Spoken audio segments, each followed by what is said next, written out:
Swayam Prabha. Digital India. Educated India.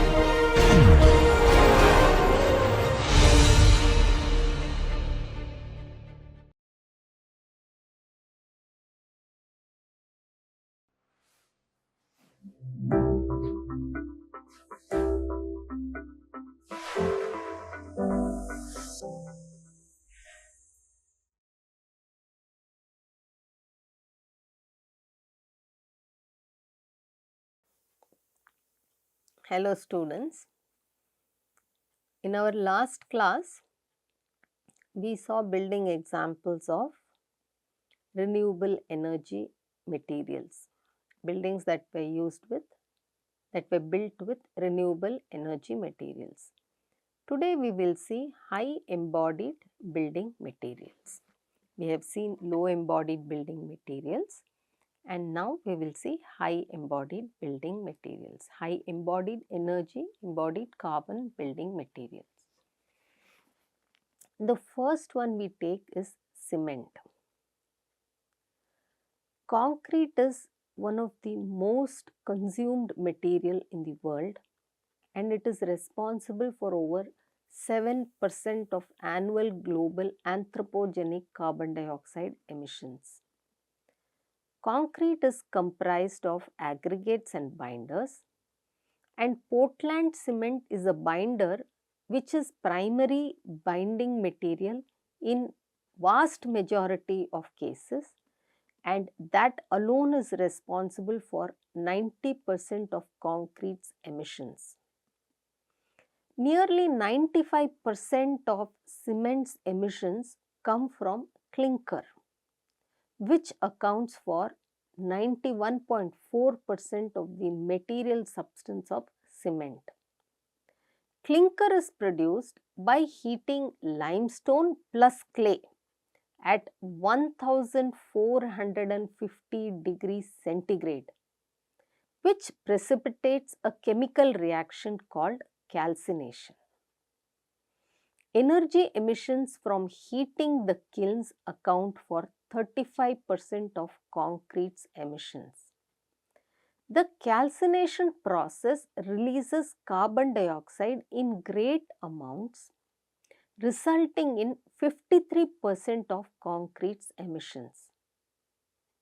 According to International Financial Corporation database, embodied energy of cement is 6.4 megajoules and its global warming potential is 0.91 kg carbon dioxide equivalent. Looking at the processes and embodied carbons of cement, we can see that this clinker is got by heating this limestone at 1450 degree centigrade, along with nearly 2000 degrees centigrade, along with silica, gypsum and some alumina. So, this itself is responsible for a lot of carbon dioxide emissions, and therefore it becomes one of the most one of the highly carbon intense building material. Next building material, high embodied carbon building material we will see is steel. Steel is made with a mix of primary raw materials, which is the ore, and recycled materials if available. Mostly it is available. So, this is ore plus old steel used for recycling. Primary steel is made by processing ore in a blast furnace or basic oxygen furnace system or in a direct reduced iron plant. The basic oxygen furnace, it burns coke, which is a coal based fuel, to up to 1300 degrees centigrade. So, what was 2000 degrees centigrade in concrete now is 1300 degrees centigrade to get pig iron. Now, this utilizes a reducing gas such as hydrogen, which reacts with iron ore at lower temperature to make sponge iron. Secondary steel is made using electric arc furnaces to melt existing steel scrap and recycle it into new. So, basic, if you look at electric arc furnace, then there is 50% less CO2 emissions as compared to basic oxygen furnace.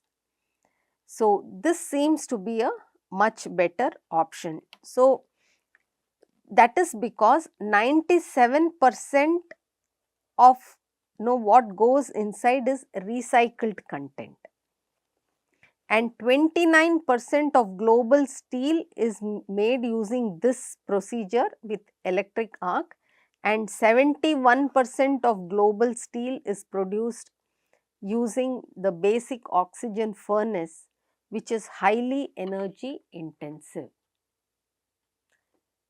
The third building material we see is gypsum boards.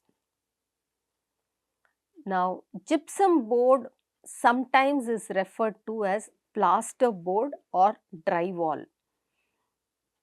It is commonly used building finish material for walls, ceilings and partitions. The gypsum used in gypsum board comes from both natural, which is from mines, and synthetic sources like flue gas or desulfurization, etc., as a byproduct of coal-fired power plants. Gypsum board is an energy intensive product to manufacture, and there is a significant amount of gypsum board waste disposal as a result of over ordering, incorrect specification, damage and offcuts during construction. People need to realize that wasting a high embodied energy, high embodied carbon building material is equivalent to adding that much more carbon to the usable building material, making it even more further high embodied carbon. The exteriors and gypsum cores of gypsum board can be made from high percentage of recycled materials, but this result is limited to no energy saving because it must go through the manufacturing process again. So, compared to cement, where clinker has to get heated to 2000 degrees centigrade, and steel, where the furnace is heated to 1300 degrees centigrade, gypsum is heated to 300 degree Fahrenheit, and it involves the process of gypsum, which is heat dried, plus water fibers and additives faced with paper, and the boards get heat dried, resulting in a product which is high in carbon. It's a carbon intense product. Carpets can sometimes be very high embodied carbon materials. It stands out as a high impact material in interior projects, renovation projects. The carbon impact of carpet is driven by the extraction and processing of oil and gas into the different petrochemicals and plastics in various component layers. The production of nylon fiber from crude oil is the largest source of embodied carbon emissions for most carpet. Natural fibers such as wool can also have significant embodied carbon impact from industrial processing. Actually, wool is a natural material and therefore its inclusion in carpet should make the carpet low carbon material. But when you start industrializing it, the processing makes it carbon intensive. Final manufacturing of carpet uses substantial quantities of energy, especially thermal energy, typically from natural gas or other fossil fuel sources, to evaporate water and melt plastics into backing. So, various materials that can be used in carpet are nylon, polypropylene, polyester, wool and recycled carpet, resulting in various nature of or various intensities of carbon in the carpets. The next material we see is aluminum. India is currently the fifth largest consumer of aluminum in the world. Aluminum based products, they are extremely carbon intensive because highest carbon emission is involved in its manufacture. Bauxite is the ore. It's a reddish rock and comprises of 15 to 25% aluminum. And after its extraction, which itself is a process involving a lot of sensitiveness to environment, because forests have to be destroyed to sort of procure bauxite. Refining bauxite into alumina is moderately carbon intense and usually occurs in coastal refineries. But you should understand the impact of coastal refineries on coastal life. The Bayer process, operating at 150 to 200 degrees centigrade, contributes to these emissions. The energy intensive smelting process transforms alumina to aluminum and is the most carbon intensive step, demanding 15.37 megawatt hertz of electricity per ton, equivalent to 5 times of UK households' annual consumption. Smelter locations vary in emissions intensity depending on electricity sources like low carbon hydro or high carbon coal. India is currently the fifth largest consumer of aluminum in the world. Aluminum based products have one of the highest level of carbon emission. So, before using aluminum in buildings, one needs to rethink its usage. The biggest advantage with aluminum, however, is its recyclability.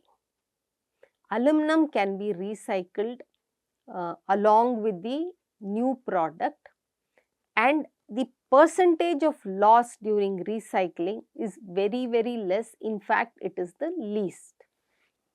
However, you can see how smelting alone accounts for a huge amount of emission during the smelting process. Now, let us look at bricks. Bricks are considered high embodied carbon material if they are burnt bricks. Now, they are most widely used in construction materials, so the bulk or the quantum of brick used is humongous. It is used for structural and non-structural purposes. The brick production process includes clay extraction and processing, brick forming, drying and firing. The process of brick production begins with clay extraction using diesel fuel machinery. Once clay is processed and the bricks are formed and dried, they are fired in a brick kiln.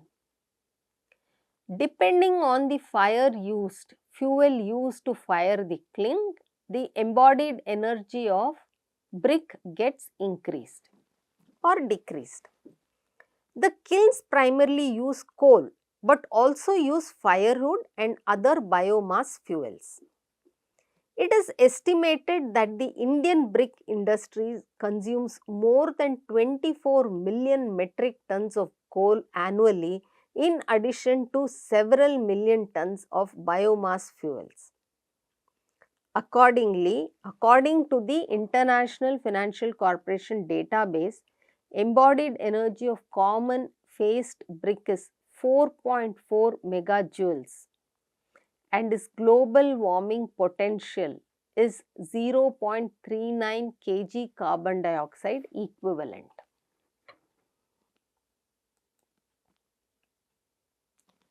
Let us now look at another high embodied carbon material, which is glass.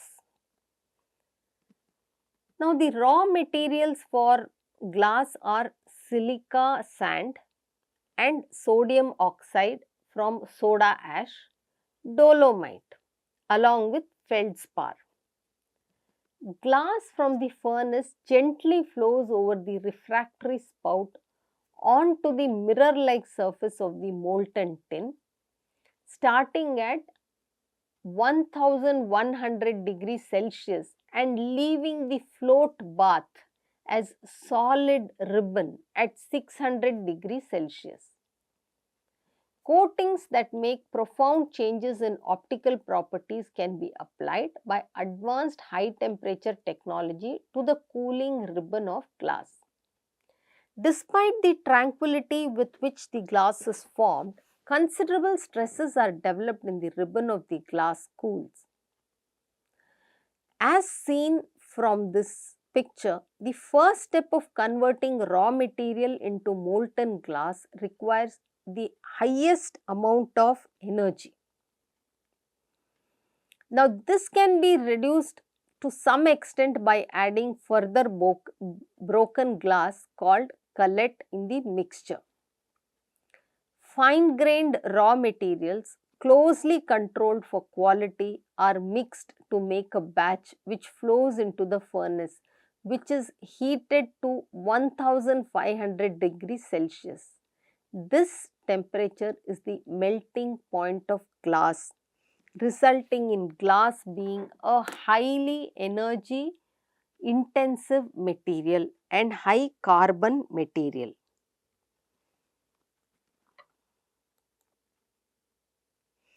Now, here is a small inventory of the embodied carbon and the quantity produced. So, even though embodied carbon of a particular material may be extremely high, one needs to consider the bulk of material that is used, the quantity of material that is used.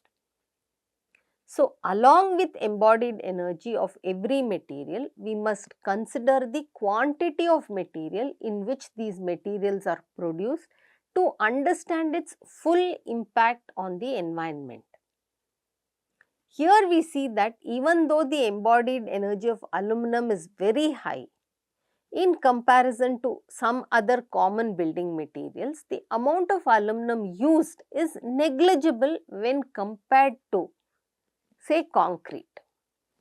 So, if you see, aluminum has embodied energy of 9.16 kg carbon dioxide equivalent, but its consumption is abysmally low compared to concrete.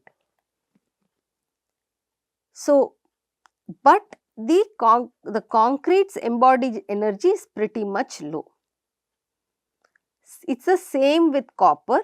Embodied energy is high but consumption is low. For iron ore, embodied energy is high, consumption is not so much, and so on and so forth. So, it is very important that we target first the alternate to building materials whose embodied energy is high and is a material which is consumed on a much larger scale.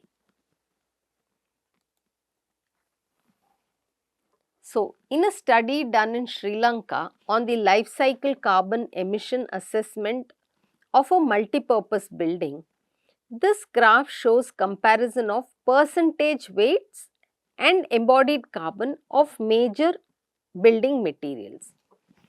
And you can see that ready mix concrete has the highest percentage of embodied carbon as well as the weight of the material that is used. Sand too, the embodied energy is considerably, the embodied carbon is very less, but the consumption is very high. It could net effectively result in products using sand to be highly carbon intensive. You can see steel reinforcement, the carbon percentage is very high, but not so much of consumption, whereas clay bricks, the embodied energy or embodied carbon is also very high, and the quantum of material used in the building industry is also very high. So, with this we come to the end of non-renewable building materials. We saw some of the examples, and we also saw which process in its manufacture, which part of the process results in high consumption. We also saw that it is not sufficient for us to just look at which building material is very high in carbon. We must simultaneously also look at the quantity of material that is used in the building construction industry to understand its overall impact. So, we will meet next class with yet another interesting topic. Thank you.